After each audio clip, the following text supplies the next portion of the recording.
누가복음 11장 5절에서 13절 간청하는 기도라는 제목으로 공부하겠습니다. 5절에서 13절 같이 읽죠.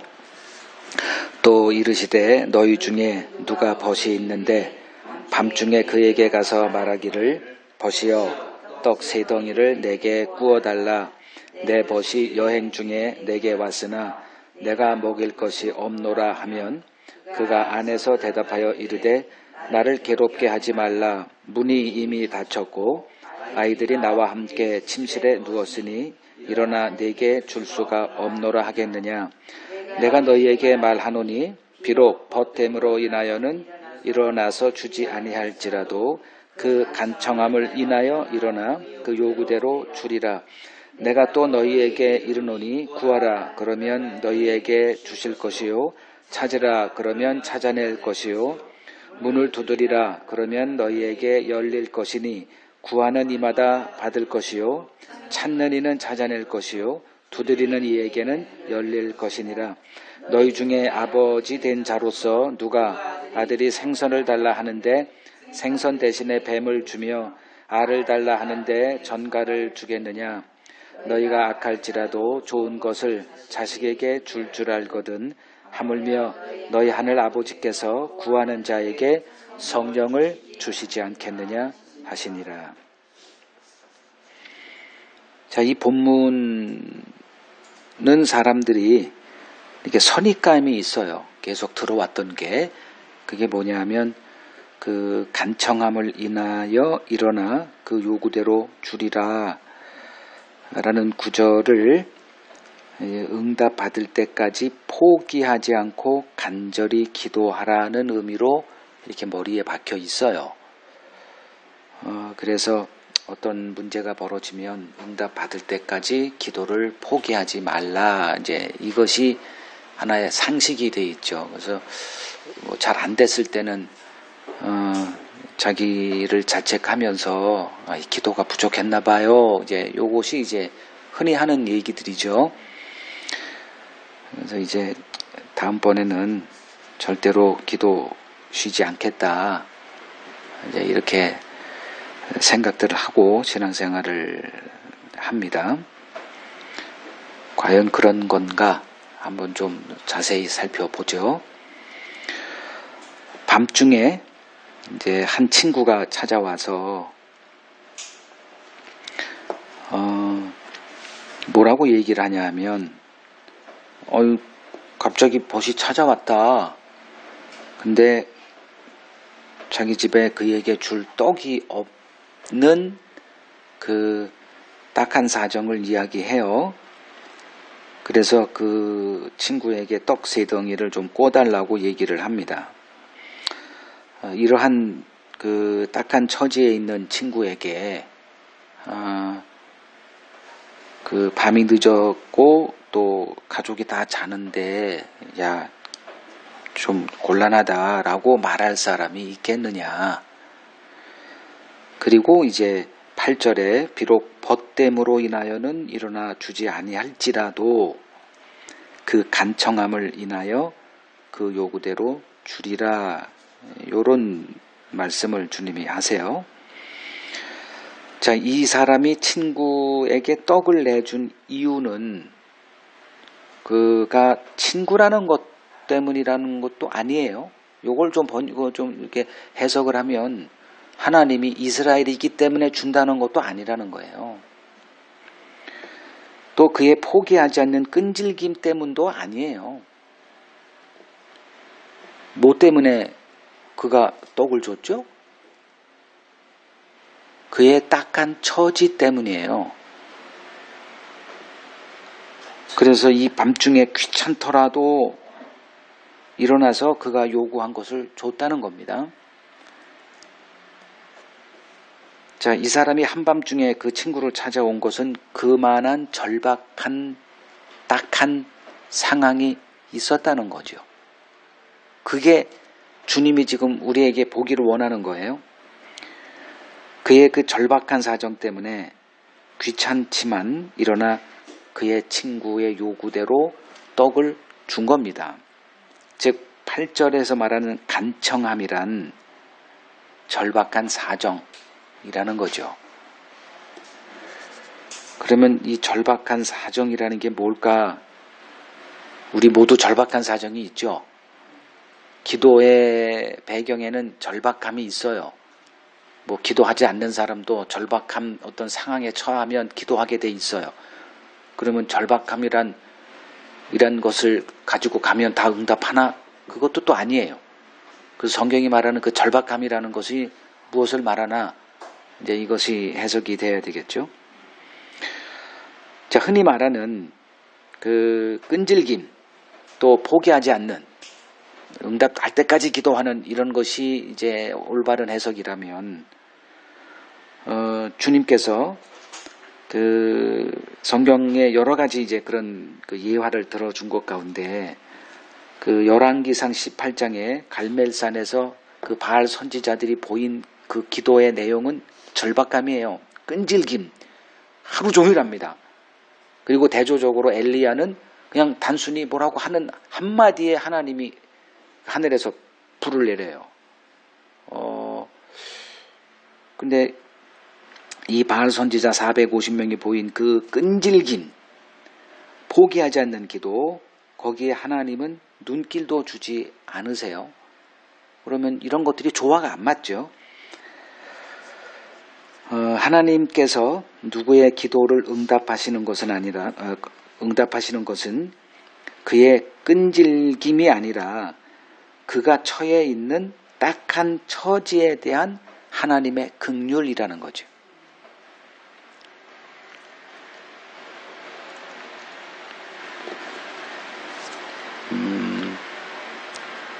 몇 개 제가 좀 읽어드릴게요. 신명기 30장 3절을 보면 내 하나님 여호와께서 마음을 돌이키시고 너를 긍휼히 여기사 포로에서 돌아오게 하시되 내 하나님 여호와께서 흩으신 그 모든 백성 중에서 너를 모으시리라. 자, 너를 긍휼히 여기사 돌아오게 한다는 거예요. 또 이사야서 49장 13절을 보면 하늘이여 노래하라, 땅이여 기뻐하라, 산들이여 즐거이 노래하라. 여호와께서 그의 백성을 위로하셨은즉 그의 고난당한 자를 긍휼히 여기실 것임이라. 이렇게 말합니다.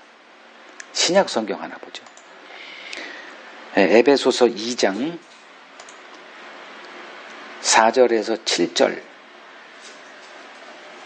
긍휼이 풍성하신 하나님이 우리를 사랑하신 그 큰 사랑을 인하여 허물로 죽은 우리를 그리스도와 함께 살리셨고 또 함께 일으키사 그리스도 예수 안에서 함께 하늘에 앉히시니 이는 그리스도 예수 안에서 우리에게 자비하심으로써 그 은혜의 지극히 풍성함을 오는 여러 세대에 나타내려 하심이라.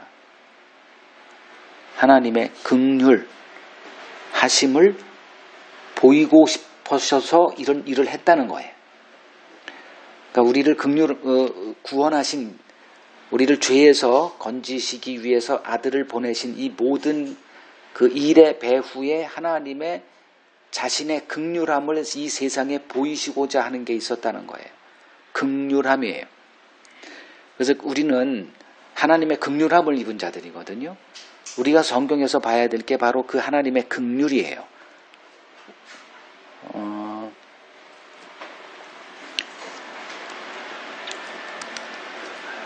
지금 이 비유를 통해서 하나님께서 누구의 기도를 응답하시는 것은 우리의 끈질긴 기도, 포기하지 않는 기도, 이런 것 때문이가 아니라 우리가 처해 있는 딱한 처지에 대한 하나님의 긍휼 때문이라는 거죠.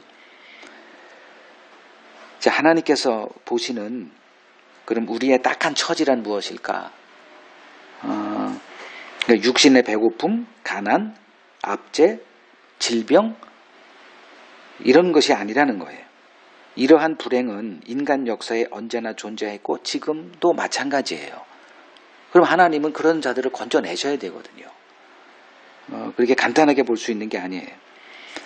자, 우리가 처해 있는 절박함, 그것이 이제 하나님의 긍휼을 이제 끄집어내는데, 그러니까 우리가 처해 있는 그 절박한 처지, 그래서 하나님의 긍휼이 나올 수밖에 없는 그 절박한 처지란 죄에 종되어 하나님의 심판의 대상으로 한평생 살다가 이를 알지도 못한 채 영원한 멸망으로 떨어질 수밖에 없는 우리들의 영적 처지라는 거지.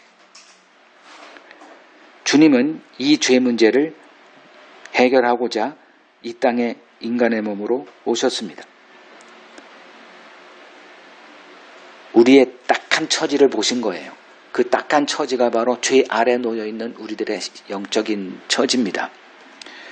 그래서 마태복음 1장 21절을 보면 아들을 낳으리니 이름을 예수라 하라.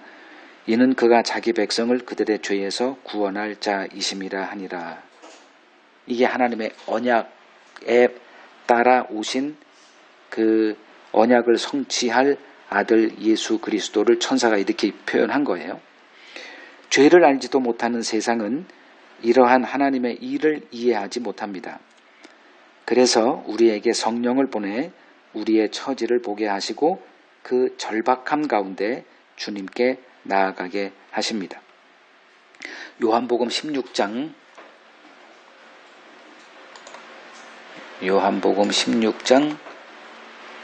7절에서 11절을 보죠. 요한복음 16장 7절에서 11절을 보면 그러나 내가 너희에게 실상을 말하노니 내가 떠나가는 것이 너희에게 유익이라. 내가 떠나가지 아니하면 보혜사가 너희에게 오지 아니할 것이요 가면 내가 그를 너희에게 보내리니, 이제 그 성령을 보내주시는 이유를 설명하죠. 그가 와서 죄에 대해서, 의에 대해서, 심판에 대해서 세상을 책망하실 거야 라고 얘기합니다. 그래서 책망한다, 이 얘기는 이제 바로잡는다, 이제 이런 거예요. 죄에 대하여라 함은 그들이 나를 믿지 아니함이라. 이렇게. 의에 대하여라 함은 내가 아버지께로 가니 너희가 다시 나를 보지 못할 것이다. 심판에 대하여라 함은 이 세상 임금이 심판을 받았음이라. 이런 말씀을 하세요. 성령을 보내주시는 이유는 죄를 알지 못하는 우리에게 죄가 뭔지를 바로 알게 하기 위해서예요. 죄를 알게 되면 이제 하나님의 일이 보이기 시작해요. 죄가 뭔지 모르기 때문에 그냥 내가 좀 악하게 살았지? 이런 행위로서의 죄, 뭐 불순종했구나, 그럼 순종해야지. 이런 게 아니라 이 죄라는 게 뭔지를 이제 알게 하기 위해서 성령을 보내서 내가 죄 아래 있는 자구나를 알고 여기서 이제 하나님의 긍휼을 구하는 자들로 이렇게 세워져 갑니다. 주님이 응답하시는 기도는 언제나 하나님의 뜻 안에서 드려지는 기도밖에 없어요. 이러한 기도는 성령 안에서만 가능하다는 거예요. 그래서 하나님께서 자기 자녀들에게 성령을 선물로 부어주십니다. 그래서 요 비유를 얘기하신 후에 구하라. 근데 하나님이 구하는 자에게 성령을 주신다는 이 얘기로 끝나는 거예요. 이게 서로 이렇게 연결이 되어 있는 거예요. 이걸 분리시켜서 해석하면 뭐 성령론에 하나가 나오고 또 기도가 이렇게 분리되는 게 아닙니다. 이게 하나예요, 지금. 로마서 10장 13절을 보면 누구든지 주의 이름을 부르는 자는 구원을 받으리라 이렇게 얘기를 합니다. 여기서 말하는 구원이란 하나님이 약속하신 죄로부터의 구원을 말해요. 뭐 여기서는 구원이 이런 뜻이고 저쪽에서는 저런 뜻이 아니에요. 성경은 언제나 동일합니다. 우리가 이렇게 뭐 때에 따라서 상황에 따라서 이렇게 요리조리 이렇게 해석을 달리해서 달라 보이는 것 뿐이고 성경에서 말하는 구원은 언제나 동일해요. 죄로부터의 구원입니다. 그리고 이 구절에서 말하는 주의 이름을 부르는 자란 누구를 말하는가? 의가 없는 자신의 영적 실상을 보며 애통해하는 자들을 말해요. 예를 들면 로마서 7장 24절에 오호라 난 곤고한 사람이로다 이 사망의 몸에서 누가 나를 건져내랴. 이러한 기도, 이들이 바로 주의 이름을 부르는 자입니다.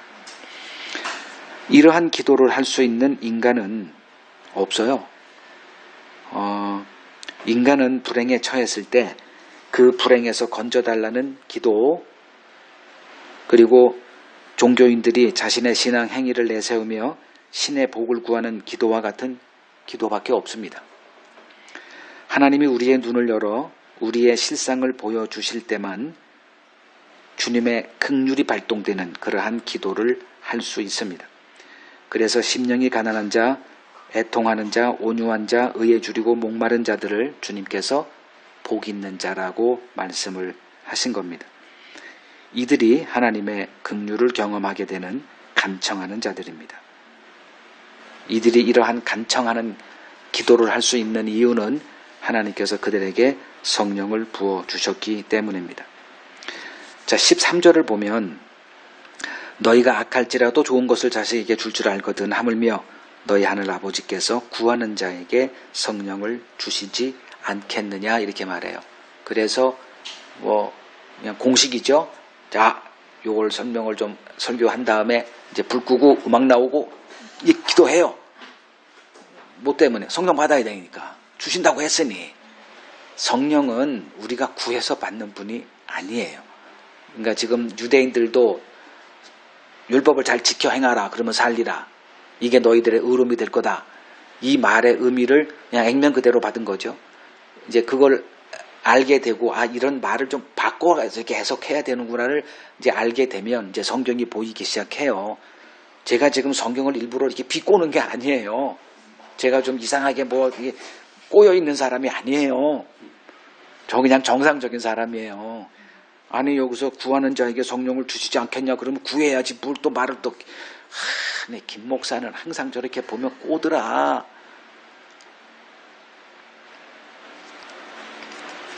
그걸 꼬지 않아서 봤기 때문에 유대인들이 망한 거예요.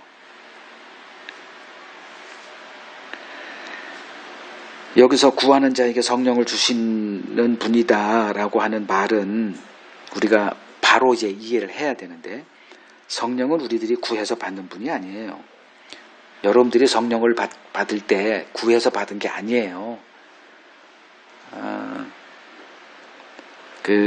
이 말씀은 성령이 하나님께서 우리에게 주시는 가장 좋은 선물이다. 이걸 말하기 위해서 하는 거예요.